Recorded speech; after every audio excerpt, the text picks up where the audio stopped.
Yo, what's up everybody, and welcome back to At Enchant Minds. Today we're diving into the wildest, craziest, most what-were-they-thinking moments in history. We're talking about wars, people. Huge, epic battles. But started over the dumbest stuff you can imagine. Seriously, you won't believe the ridiculous reasons these guys decided to duke it out. Get ready to have your minds blown because some of these stories are seriously wilder than fiction. So buckle up, smash that like button, and get ready to learn about history's wildest brawls. Alright, first up, we're traveling back to ancient Greece, where the sun's always shining, the togas are always flowing, and everyone's obsessed with philosophy and fighting. We've got two major players in the game. Athens, the party city, known for its philosophers, artists, and love of a good time. Think of them like the life of the party, always down to celebrate. Then there's Sparta, the hardcore warrior city-state, where babies were basically born with six-pack abs and a shield in hand. These guys were all about discipline, training, and winning wars. They were like the super intense gym bros of ancient Greece. Now imagine these two totally different cities trying to share a sandbox. Spoiler alert, it doesn't go well. See, there was this other city-state called Megara. They weren't as powerful as Athens or Sparta, but they were trying to make their way in the world. Athens, being the cool kids of the group, decided to play a prank on Megara, and not a cool prank like filling their sandals with sand. They decided to ban Megara from trading with them, like completely shut them out of the Athenian marketplace. No more olive oil, no more pottery, no more Athenian chitons, which were like the hottest fashion back then. Megara was understandably upset. Imagine your friend suddenly deciding you couldn't shop at their awesome store anymore. That's cold, Athens. Little did they know, this little trade tantrum would have huge consequences. Sparta, seeing Athens bullying Megara, decided to step in. Now Sparta wasn't exactly known for their diplomacy skills. They were more like, you wanna fight about it? Kinda guys. So Sparta sends a message to Athens, and it basically boils down to, stop being a jerk to Megara or we're gonna have a problem. But Athens, feeling pretty confident and powerful, basically laughs it off. Big mistake, Athens. Sparta was not messing around. They were fueled by iron, discipline, and probably a whole lot of that delicious Greek yogurt, and they were ready to throw down.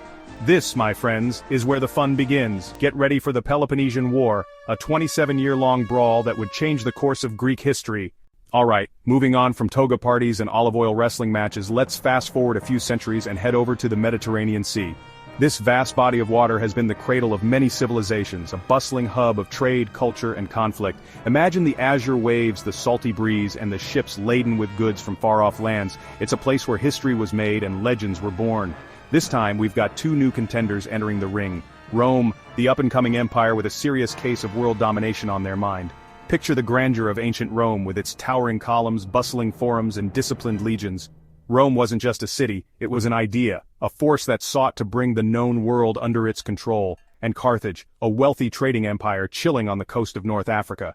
Carthage was no slouch either. It was a city of immense wealth and influence thanks to its strategic location and thriving trade networks. The Carthaginians were master sailors and shrewd merchants, their harbors filled with ships from every corner of the Mediterranean. Now, both of these guys had their eyes on a prime piece of real estate, the island of Sicily. Sicily was more than just a beautiful island. It was a jewel in the Mediterranean, a crossroads of cultures and a strategic military outpost. Whoever controlled Sicily had a significant advantage in the region. Think of it like the hottest vacation spot in the ancient world. Beautiful beaches, delicious food, and a rich tapestry of history. The island was a melting pot of Greek, Phoenician, and native influences, making it a vibrant and diverse place. And tons of strategic importance. Its location made it a key naval base, a launching point for military campaigns, and a vital link in trade routes. Control of Sicily meant control of the central Mediterranean, and both Rome and Carthage knew it. Rome, being Rome, figured, hey, that island looks pretty sweet, let's just take it. The Romans were ambitious and relentless, always looking to expand their territory and influence. They saw Sicily as a natural extension of their growing empire, a stepping stone to further conquests. But Carthage was like, hold up buddy, we were here first, this is our turf. The Carthaginians were fiercely protective of their interests and weren't about to let Rome muscle in on their territory without a fight. They had invested heavily in Sicily and saw it as an integral part of their empire. And that, my friends, is how you set the stage for a good old-fashioned turf war. The struggle for Sicily would ignite a series of conflicts known as the Punic Wars, a titanic clash between two of the ancient world's greatest powers. It was a battle for supremacy, a fight to the death that would shape the course of history. So, buckle up, because things are about to get intense. Now Carthage had a secret weapon up their sleeve, a brilliant military commander named Hannibal. And Hannibal wasn't your average general. This guy was next level. He was known for his cunning strategies, his ability to inspire his troops, and his love for elephants. Yes, you heard that right. Elephants! Hannibal marched an army complete with war elephants over the freaking Alps. Imagine the Romans chilling out, enjoying their grapes and gladiators when suddenly, a herd of elephants comes crashing through the mountains. Talk about a party foul. These weren't just any elephants though. Hannibal trained them to be absolute units on the battlefield. We're talking armored elephants, decked out in spikes and carrying soldiers on their backs. They were like ancient tanks, stomping on Roman soldiers, trumpeting loudly, and generally causing chaos wherever they went. It was a wild time to be alive, let me tell you. The Romans had never seen anything like it. They were used to fighting other guys with swords and shields, not giant tusked beasts.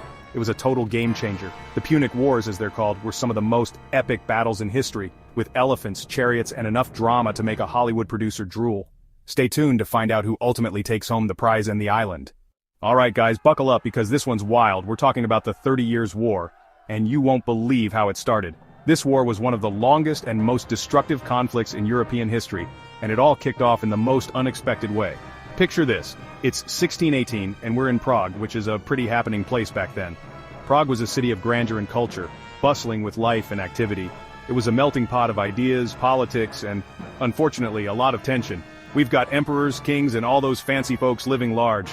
The royal court was filled with intrigue, power plays, and a whole lot of drama. Imagine the most intense reality TV show, but with crowns and scepters. But here's the thing, not everyone's getting along. The political climate was as volatile as a shaken soda can. Disagreements were common, and they often escalated quickly. You see, Europe split between Catholics and Protestants, and let's just say they weren't exactly exchanging friend requests on Facebook, you know what I'm saying? The religious divide was deep, and it affected every aspect of life, from politics to personal relationships. Tensions were higher than my view count after a 100 million subscriber special. Seriously, the atmosphere was so charged that you could almost feel the electricity in the air. People were on edge, and it wouldn't take much to set them off. It was like a powder keg just waiting for a spark.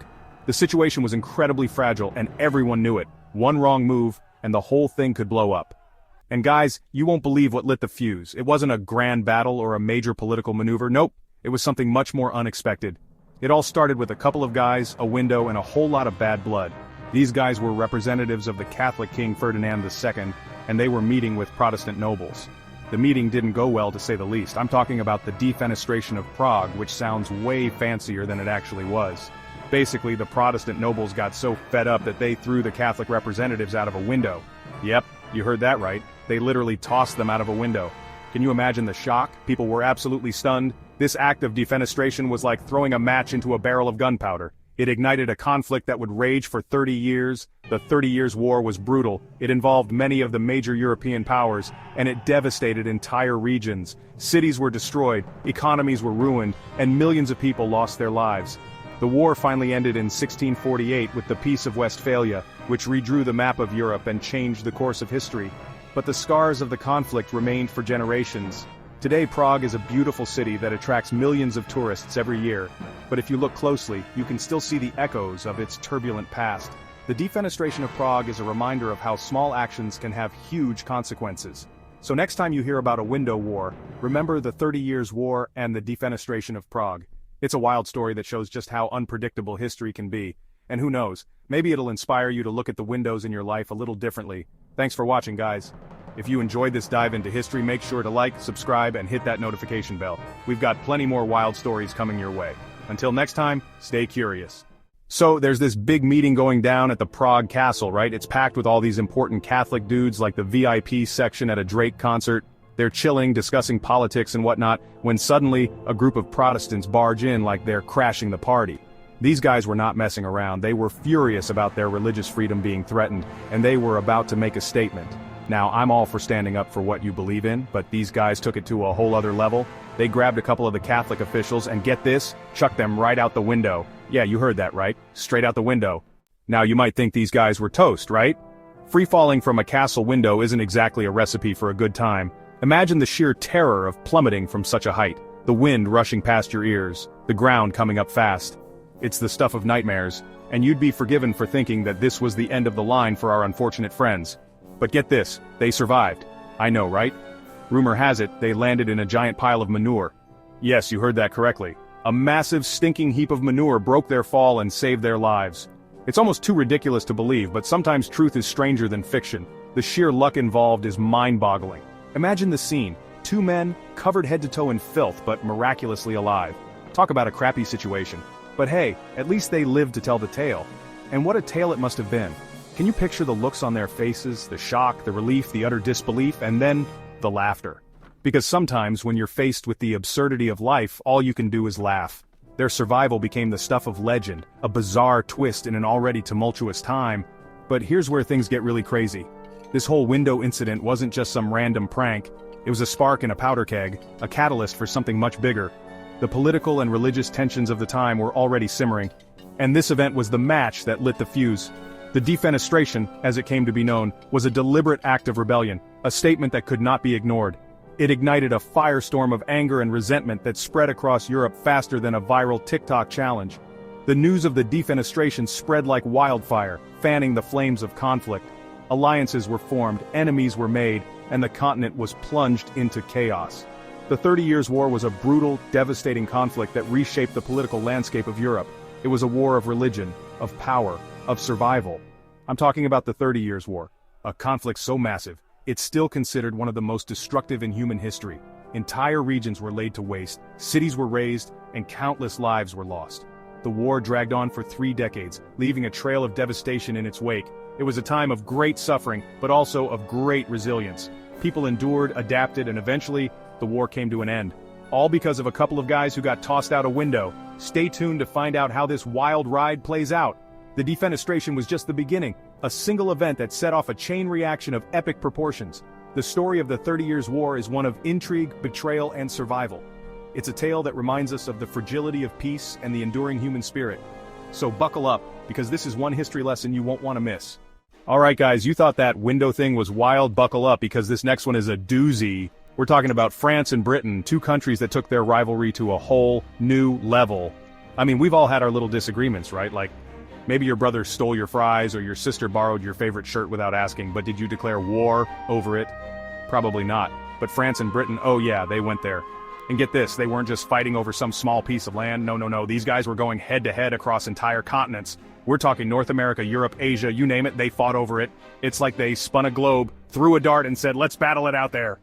Now, I'm all for a good competition, but this is next-level stuff. Imagine armies clashing in the middle of the wilderness, ships battling it out on the high seas, all because these two countries couldn't agree on who was the bigger boss. And the craziest part? This wasn't just one war. It was a whole series of wars, spanning centuries. It's like they had a running tab of grievances and just kept adding to it over the years. Talk about holding a grudge. I mean, I can barely remember what I had for breakfast yesterday, and these guys are out here holding on to centuries-old beefs? It's insane! They even dragged other countries into their drama like some kind of historical reality TV show. So who came out on top in this epic grudge match? Well, it's kinda complicated. There were victories and defeats on both sides, and after all that fighting, they basically ended up back where they started.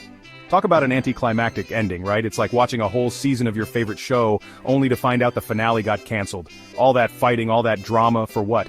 But hey, at least it gave us some pretty wild stories to tell, right? And it just goes to show, even the biggest, most powerful countries can sometimes act like they're back in kindergarten.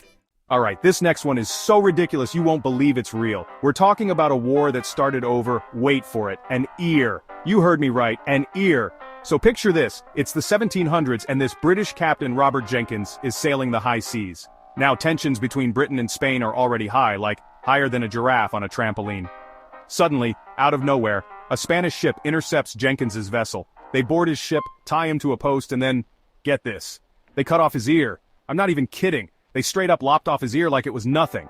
Now, you'd think Jenkins would be, a little upset about this whole ear removal situation, and you'd be right, he was furious, but here's the kicker, he kept his severed ear. Like what? He pickled it, put it in a jar, and took it back to England like some kind of gruesome souvenir. I don't know about you guys, but I wouldn't want that thing anywhere near my fridge. Anyway, Jenkins shows up in Parliament, whips out his pickled ear, and tells everyone what happened. And you know what? The British people were outraged. I mean, who wouldn't be? It's not every day you see a guy casually pull out his own preserved body part. And just like that, the War of Jenkins Ear was on. Britain and Spain went to war, all because one dude lost his ear. I mean, talk about an overreaction. It's like your little brother stepping on your foot, and you responding by launching a water balloon attack on his entire pillow fort. Now I'm all for standing up for yourself, but maybe starting a whole war over a single ear is taking things a tad too far. But hey, what do I know? I'm just a guy who gives away money on the internet. But seriously, can you imagine telling someone today that you started a war over an ear? They'd think you were nuts. But hey, that's history for you, always full of surprises. So, next time you hear about a war, remember, it all might have started with a tantrum, an elephant army, a window toss, or even a severed ear. History's wilder than you think, right? Don't forget to smash that like button if you learned something new today. And subscribe for more mind-blowing history facts. Which war surprised you the most? Comment below.